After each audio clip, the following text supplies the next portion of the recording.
So there's this movie coming out in a couple months that you guys might have heard of. It's Star Wars Rise of Skywalker. And they had this really short preview at a conference that Disney puts on every couple of years called D23. And they showed a bunch of shots from old movies leading up right to the very end of this super long 9-movie Skywalker saga. And it was all really cool up until the very, very end, and they showed this.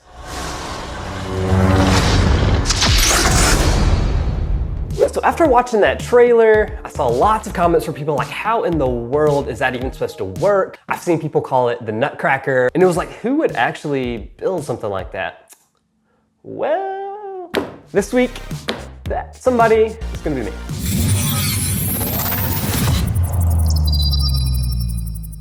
So in the last video, we actually did build the lightsaber, and it is a little bit bigger and thicker than the one actually used in the picture, but you kind of get the idea. And so we 3D printed some as well, and I painted them. But the biggest thing is, let's figure out how to actually make this thing hinge. So we are inside of Fusion 360 right now, which is a free 3D modeling software that you guys can check out. And I have modeled the lightsabers, and you can see that this one on the right is actually taller than the one on the left. And what we are really going to focus on is this hinge mechanism right here. So the big thing with this I wanted to try was to actually do this as one piece. And so you can see that it hinges all the way around, and then it locks in, and then you have the super long lightsaber. All right, so let's jump into this actual hinge. This is the same thing mostly. So if I split it open so you guys can see what's going on, you can see that this is all one piece with the pin. And then this is about 3 millimeters that I've got as play between the pin and the rest of the part. And then what happens is this is able to print all as one piece at the same time. So let's send this to the 3D printer.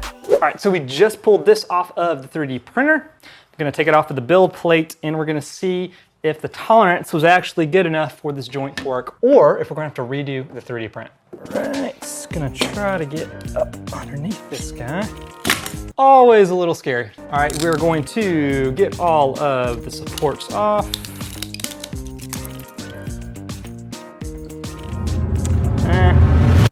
Oh. Yay.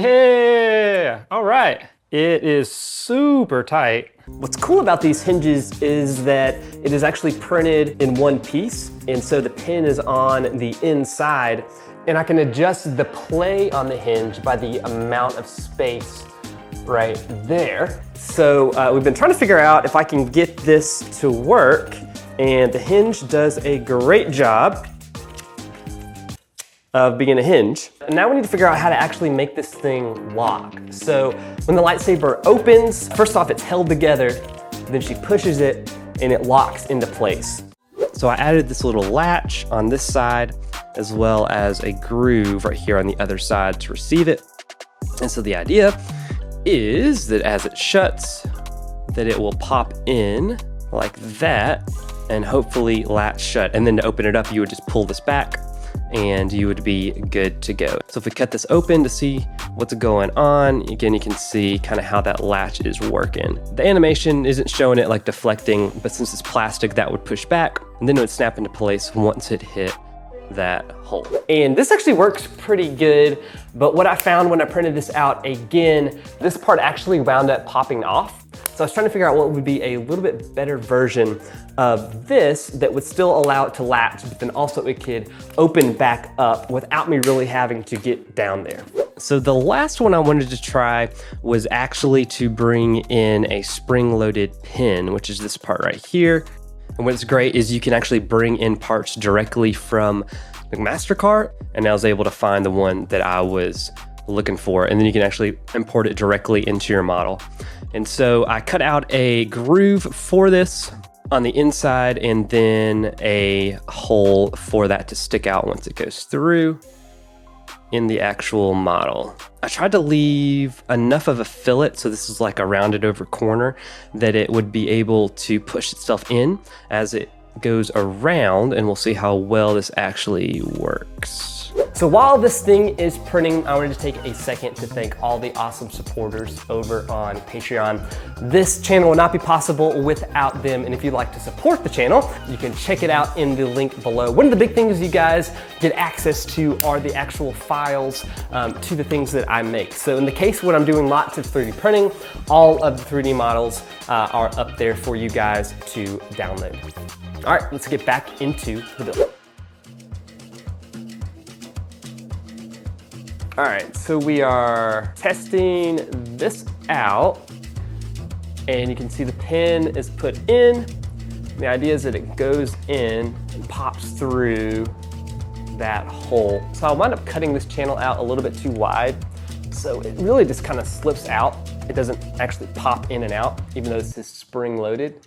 So I don't know if this is gonna work completely the way I was looking for. But one thing that I was always going to do was add magnets to both the top and the bottom, so it does snap in there and it holds pretty tight. So once I attach the other ends, you can see that it does fold. So then for the top, again, I just use magnets. That does keep them together, and then you're able to push them apart and it folds down.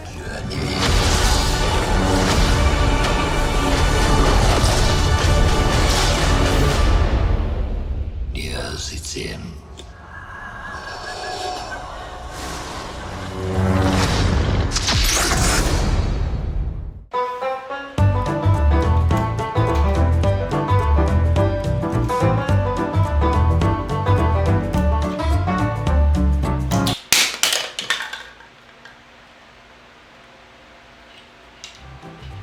That's how you break something. So one thing that I'm learning is PLA is really easy to break, especially when you make the walls really thin. So I've broken this thing a ton. Actually, right now, this hinge is a little bit broken, so I'm having to be pretty gentle with it so it doesn't completely... That was wood, so it's actually still together, unlike this guy. So I'm having to be pretty gentle with it. But I was able to kind of simulate the same shot from the movie, which is really what I was going for at the end.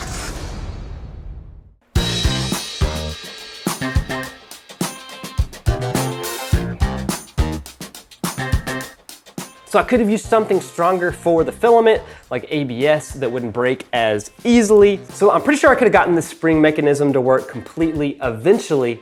But what I really wanted was something that would latch on, it would snap in, then it was really easy to release and come right back up. But you could do this in a bunch of different ways, and I would love to know if you guys were gonna duplicate something like this, how would you get a hinge like this to work and be like right? So you can check out how I actually made the lightsabers, not the mechanisms, in the most recent video right there. And until next time, go make or break something in your shop. See you guys.